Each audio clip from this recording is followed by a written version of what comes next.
बिहार के number 1 channel Mithila Dastak के धाकड़ news में आपका स्वागत है। आपको बता दें कि कैमूर में जमीन विवाद को लेकर के दो गुटों के बीच भयंकर मारपीट हुई है। तो वहीं आपको बता दें कि इस झड़प में दोनों तरफ से कई लोग घायल हो चुके हैं। आइए इस खबर के संदर्भ में विशेष जानकारी हम आपको देते हैं। कैमूर के चांद थाना क्षेत्र के कोनहरा गांव में भूमि विवाद को लेकर के दो गुटों के बीच भयंकर झड़प हुई है। तो वहीं आपको बता दें कि इस घटना के दौरान कई राउंड गोलियां भी चली हैं।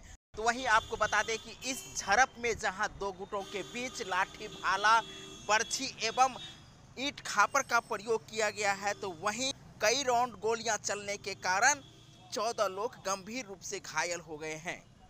इस विवाद में दोनों पक्षों की ओर से 14 लोग घायल भी हो गए हैं। इस घटना के बाद ग्रामीणों ने इलाज के लिए सबको सामुदायिक स्वास्थ्य केंद्र चांद पहुंचाया। इस घटना की सूचना मिलते ही चांद पुलिस मौके पर पहुंचकर जांच में जुट गई है। घटना के संदर्भ में थानाध्यक्ष संजय कुमार ने बताए हैं कि चांद थाना क्षेत्र के कोनहरा गांव में दो पक्षों के बीच मारपीट हुई है। इस दौरान कई राउंड गोलियां भी चलने की सूचना मिली है।